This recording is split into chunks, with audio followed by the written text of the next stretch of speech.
અને કાશ્મીરના ઉપરાજ્યપાલ મનોજ સિન્હાએ એક નિવેદનમાં ભારતના ઐતિહાસિક આર્થિક ગૌરવ અને સંસ્થાનવાદી શોષણ પર પ્રકાશ પાડ્યો।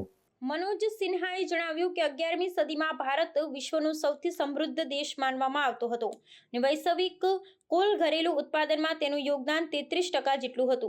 સિન્હાએ સંશોધનનો ઉલ્લેખ કરતા જણાવ્યું કે અંગ્રેજોએ ભારતમાંથી 3000 અબજ ડોલરથી વધુની સંપત્તિની લૂંટ ચલાવી અને સમૃદ્ધિ મેળવી હતી। તેમણે બ્રિટિશ શાસન દ્વારા ભારતના આર્થિક શોષણ પર ભાર મૂક્યો, જેણે એક સમય સમૃદ્ધ રાષ્ટ્રને ગરીબી તરફ ધકેલી દીધું।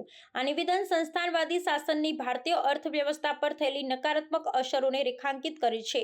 વિવિધ અભ્યાસો અને ઐતિહાસિક દસ્તાવેજો પણ એ વાતની પુષ્ટિ કરે છે કે બ્રિટિશ શાસન દરમિયાન ભારતમાંથી મોટા પાયે સંપત્તિનું સ્થળાંતર થયું હતું, જેણે બ્રિટનના ઔદ્યોગિક વિકાસમાં મહત્વનો ભાગ ભજવ્યો હતો।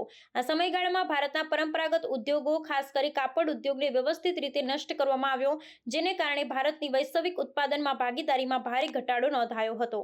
मैं समझता हूँ कि देश भर के नौजवान, किसान, शिक्षक, व्यापारी सभी सड़कों पर आए और मोहम्मदाबाद में एक इतिहास यहाँ के क्रांतिकारियों ने डॉक्टर संतोष राय जी और बाकी सब लोगों ने किया।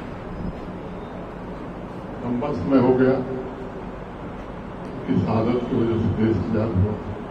मुझे लगता है कि इतने वर्षों बाद सबको ये मूल्यांकन करने की जरूरत है जिन उद्देश्यों को लेकर के, जिस देश के निर्माण की कल्पना को लेकर के महान लोगों ने शहादत दी थी, उसमें हम कितना पा सके। मुझे लगता है कि केवल सरकारों के भरोसे नहीं, व्यक्ति और भारत के नागरिक के नाते हमको भी अपना मूल्यांकन करना चाहिए कि हमने उसमें अपना क्या योगदान दिया। देश को जब आजादी मिली थी, परिस्थितियों से आप सब वाकिफ हैं, अनेक विद्वान लोग जो बैठे हैं। 11वीं शताब्दी के आसपास दुनिया का सबसे धनी देश हमारा हुआ करता था।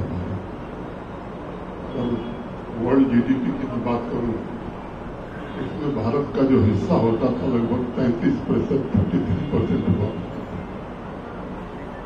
आज जो दुनिया के विकसित देश माने जाते हैं, सबसे शक्तिशाली देश माने जाते हैं,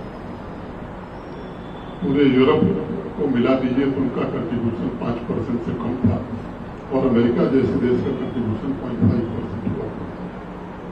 15वीं शताब्दी आते आते गिरावट में बावजूद इसके भारत का जो कंट्रीब्यूशन वर्ल्ड जीडीपी में था वो 25%, 25% हुआ करता था।